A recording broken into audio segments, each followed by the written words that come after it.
Hi, everyone. My name is Nakia White, and from this point forward, I'm going to be referring to myself as the stress manager strategist.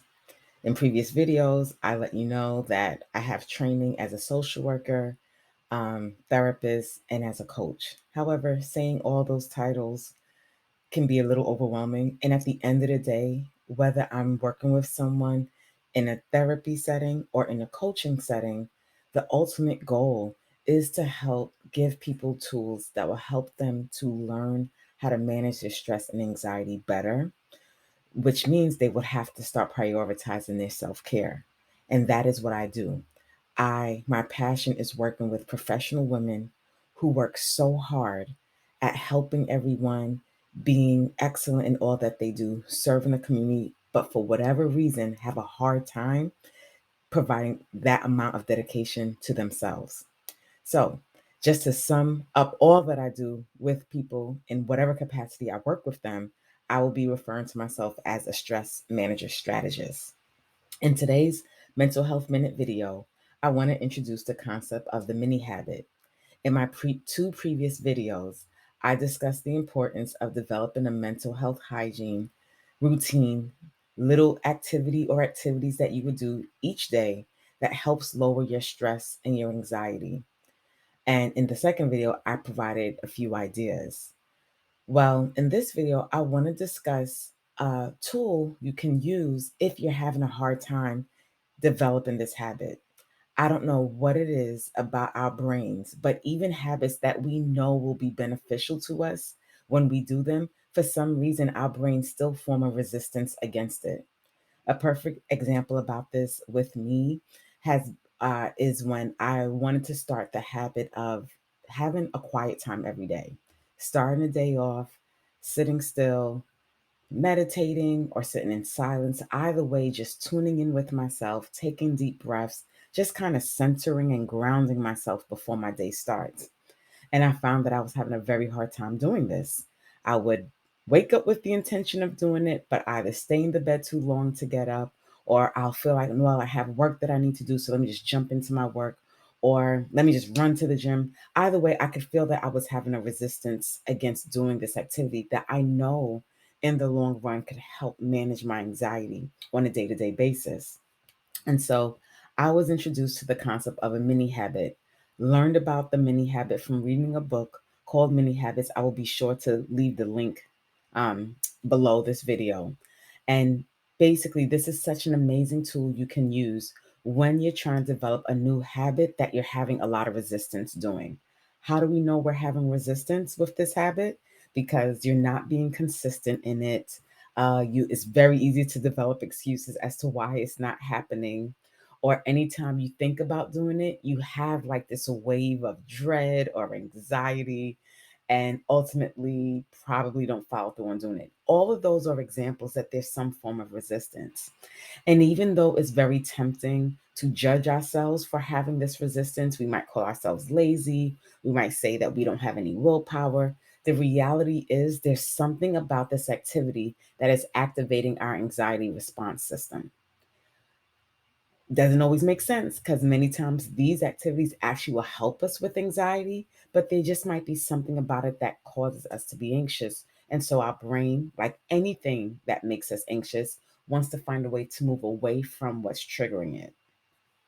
The goal of the mini habit is to start taking a tiny step in that direction without activating our anxiety response system. So if I wanted to liken our anxiety response system to like an alarm system, our goal is to sneak into this house very gently, so gently that we're not setting off the alarm, which means our first step would have to be very tiny, very small, very minuscule. As a matter of fact, it's so small that it almost feels ridiculous. And many times when I introduce this concept to clients that I work with, particularly, most of my clients are very hardworking, uh, goal oriented, very success oriented people. So they usually have a resistance to the concept of a mini habit because their first response is usually, I feel like it's doing nothing. What good could it do? What good could it do, rather? And I tell them that initially, when we're doing the mini habit, the goal isn't to accomplish major outcomes. Our goal is to start creating space to developing this habit in your brain neural pathways without activating your anxiety response system so you wouldn't run away from it. So, for an example, using my example around wanting to sit still and to meditate, in order to get me started, I said, you know what, Nakia, start a mini habit of just sitting still for 5 minutes. You have 5 minutes every day. I don't care how busy you are. 5 minutes. Start your day off sitting 5 minutes, sitting in silence, and that shouldn't be that's not a lot of work. I said, okay, let's start doing that. So the next day when I attempted to start doing it, I found myself saying 5 minutes, man, I feel like I really could do more work. In other words, I started realizing I'm having a resistance even to 5 minutes of sitting still. So that means I had to drop. So I said, Akia, 1 minute. Every day, sit still in silence, doing deep breathing for just 1 minute. And for some reason, 1 minute really felt like nothing. So ironically, I didn't have an anxiety response to it. The resistance against the activity lowered. So I was able to start becoming more consistent in doing that. And now today, I'm pretty consistent sitting for about 15 to 20 minutes in silence most days. I wouldn't say every day because when you have a toddler, nothing about your time is guaranteed. But in other words, the amount of resistance I had to that activity when I was first getting started is significantly lower now because I started with the mini habit. So, in this video, I want to encourage you that if there's a new habit you're trying to develop in your life, I know you want to start high.